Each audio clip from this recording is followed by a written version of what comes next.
Hey food bloggers, thank you so much for joining me in this mindset and self-care focused episode here on Eat Blog Talk.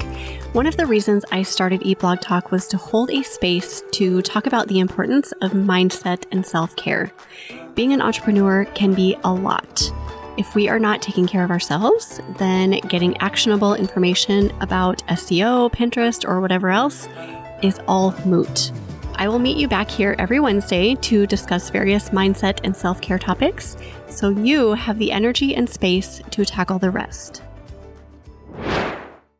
Hey, food bloggers. Have you always wanted to diversify your income with brand partnerships, but don't want to feel gross and salesy? Or maybe you're just overwhelmed by all the advice out there about working with brands and don't even know where to start. I'm Brittany Roche, food blogger at plantpowercouple.com and a blogging coach who focuses specifically on helping bloggers like you build a system for working with brands that helps them reach their business goals, but also feels natural and genuine to them. Whether you're looking to make brand partnerships a consistent part of your monthly revenue or just want to have a solid system in place that you can pull out of your back pocket anytime you see your RPMs take a hit and you need to bring in some extra income, my 3-month goal and mindset-based coaching and support program can help you break through your own mental barriers and start making it happen. If you have any questions about coaching or want to sign up, just send me an email at brittany@plantpowercouple.com. That's Brittany with 2 T's, A-N-Y. You can also sign up for my free weekly blogging email for brand work focused tips, ideas, motivation, and support by going to plantpowercouple.com/coaching. Thanks for taking time out of this episode to listen. Back to you, Megan.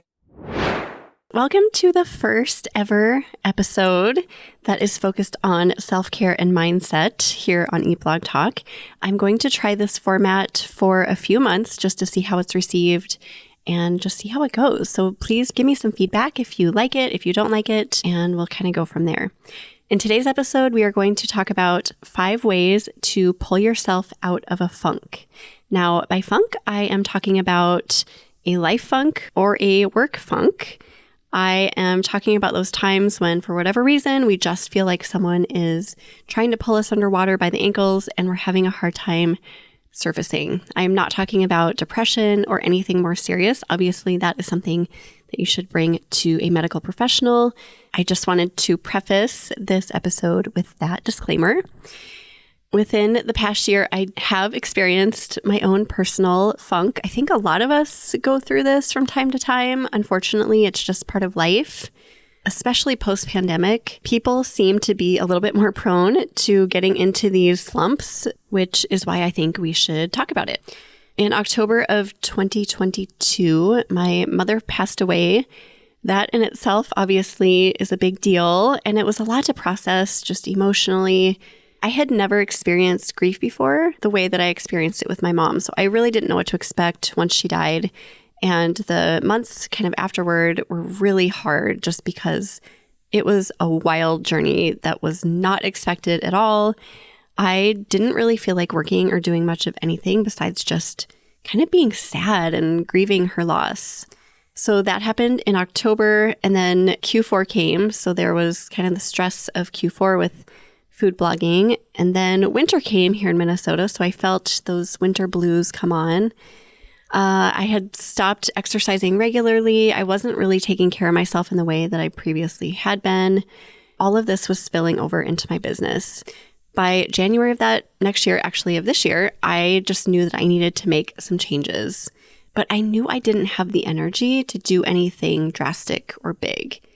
So I went back to something that had worked for me in the past, and that is just taking little tiny steps, doing little bits of things that over time add up to huge gains. I just made the decision I was going to implement a few things in my life every single day that I would consistently do over and over, because little changes, when consistently acted upon, turn into big changes over time. I had seen this in many areas of my life in the past, very different from this situation, but I knew this concept was really powerful. So I just wanted to try it because I didn't want that slump that I had gotten into to turn into anything worse, because I've been to worse. I don't like worse. I didn't want to go there. So this was kind of my last ditch effort to pull myself out of this funk that I had found myself in before something worse happened. Okay, so I'm going to talk you through these 5 things that I implemented into my life. I did these consistently for 3 months. A lot of these things that I did turned into habits that I'm still doing today. So if you have found yourself in a funk, a slump, you just feel down, maybe you are feeling really discouraged about work or something in your personal life, commit to just 5 minutes a day for each of these 5 points that I'm going to talk through. That's only 25 minutes a day total. That is not a huge time investment. I also want to say, have grace on those days when these things just don't happen. Self-care never involves beating ourselves up or striving for perfection. So if you go for a day or a week or whatever without doing these things, don't write it off. Don't get mad at yourself. Just keep going when you feel ready. Number 1 is create daily quiet time. Do this for just 5 minutes a day minimum. Our brains are constantly on information and thinking overload, especially as entrepreneurs. They rarely get a break, and we have trained them to know that this is the norm for us, which is kind of sad. And it's also why we have to be really intentional about introducing quiet and space to allow our minds to just be once in a while. It can be so hard to make space for quiet time, but it is so vital to achieving peace and happiness and pulling yourself out from a bad place that you kind of feel yourself going into.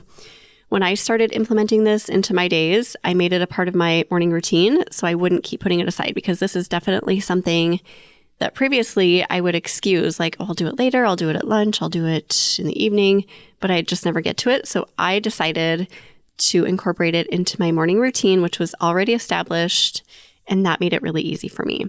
At first, those 5 minutes even seemed kind of like a chore, I will admit, but I just kept at it. And eventually over time, it became something I would look forward to each day.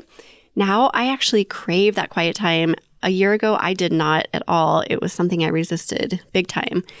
And today, 15 minutes at a time feels like too little. I actually want to go more. So if you keep at it, this will probably happen to you as well. Just a few recommendations on how to get started with this. Start your day with it. You can play music when you're in the shower. If that is easy, just close your eyes, let the water fall on you. Just try to clear your mind. You can do guided meditations. There are so many options on YouTube.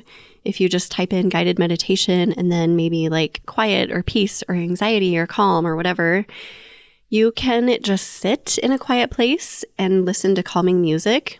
There's also a huge selection of calming music on YouTube or just whatever your favorite music is. Or you can just sit in total silence while focusing on your breathing. That's a really good way to get your mind off of thinking and all of the things you have to do throughout the day. Just count your breaths. Do like 4 big seconds in, hold it for a second, and then do 4 to 6 seconds out. And if thoughts come into your mind, just observe them, be aware of them, don't get mad at them, let them pass, and just get back to your breathing.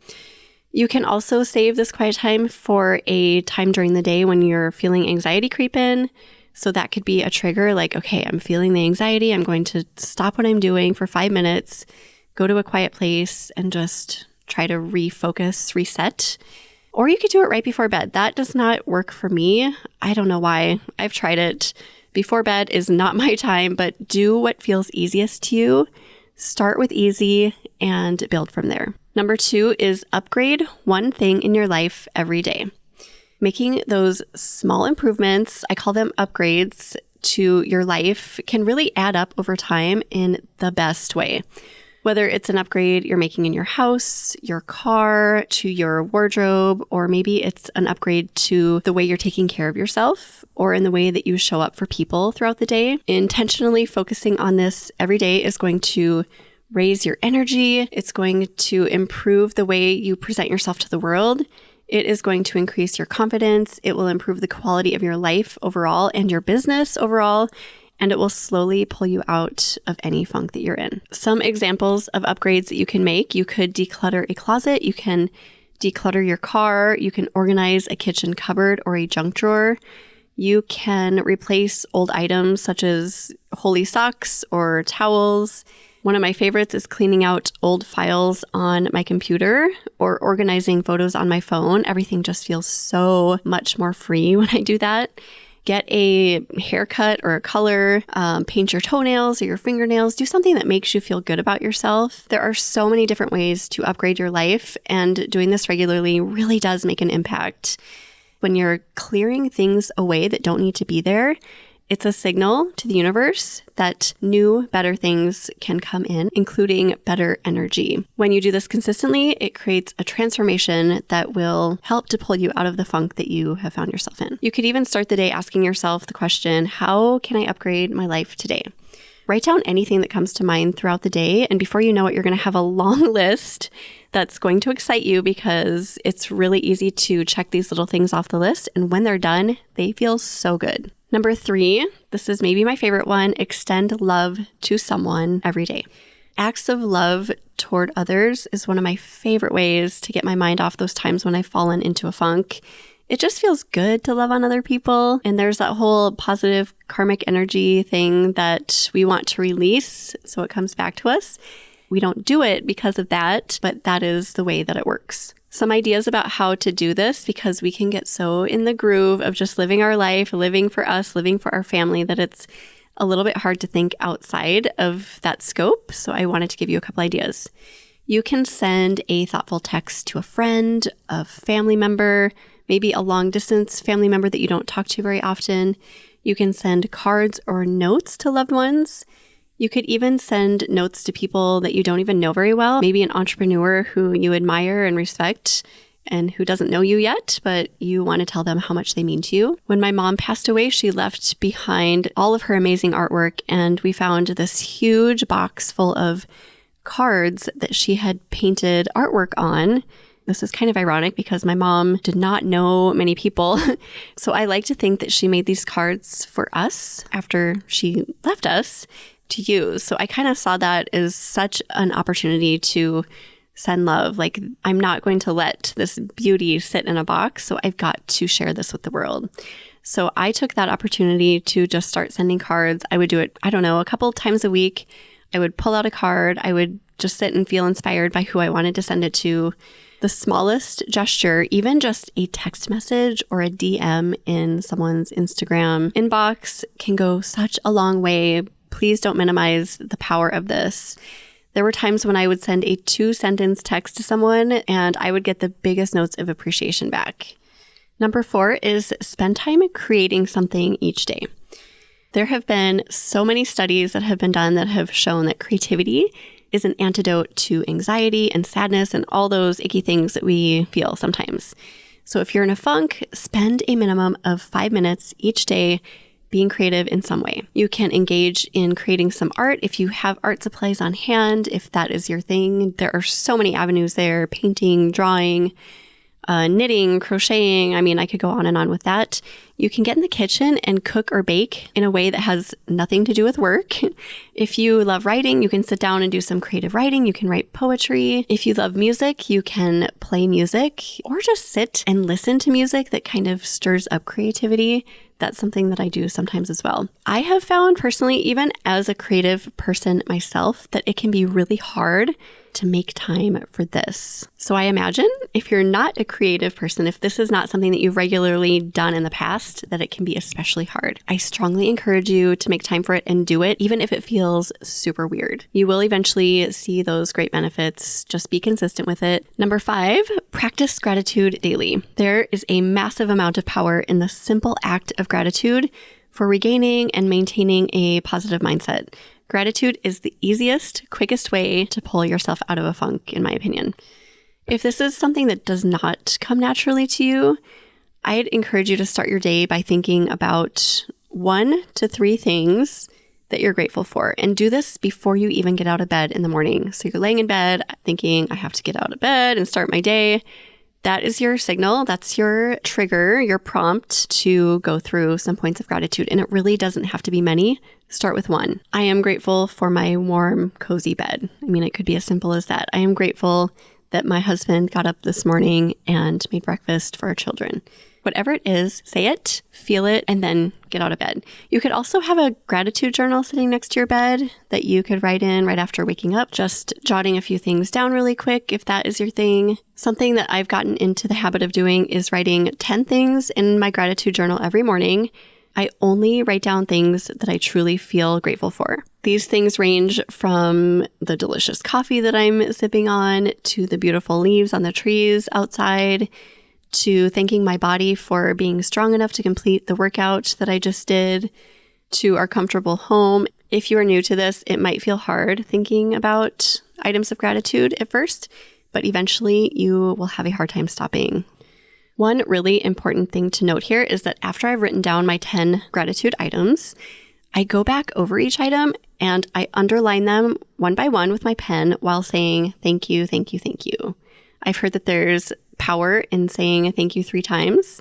I don't know who told me that, but I believed them. So I just do that. And as I do this, I pull up an image in my head of each thing that I'm grateful for. And I just feel immense love and gratitude for it. Tapping into that emotion of it really intensifies the feeling of gratitude. That's really where this power comes from. As you go through your day today, mentally note the things that you're grateful for and just say thank you, either out loud or in your head, anytime you encounter something. I so strongly believe that if there are any of the 5 points that we've talked about in this episode not to miss, it is this one. It will help you get out of any funk you're in more quickly than any of the other points. Gratitude holds so much power, and it is the easiest thing to do and has the best return. To summarize, there are 5 things that I encourage you to do daily to get out of any funk that you're in. Create quiet time daily, at least 5 minutes a day. Upgrade one thing in your life each day. Extend love to someone every day. Spend time creating something each day, and practice gratitude daily. Implementing these practices will help you overcome funks and improve your mindset, which will improve your business. I'm here telling you that this strategy totally worked for me. Thank you so much for listening to this mindset and self-care episode here on Eat Blog Talk. If you are a food blogger providing a service for other food bloggers and you want to spread the word about the value that you offer, I would love to offer you a free way to do just this. Send me a 60-second audio clip to be featured in a mindset and self-care episode here on Eat Blog Talk in 2024. Go to eatblogtalk.com/audio clip to learn more.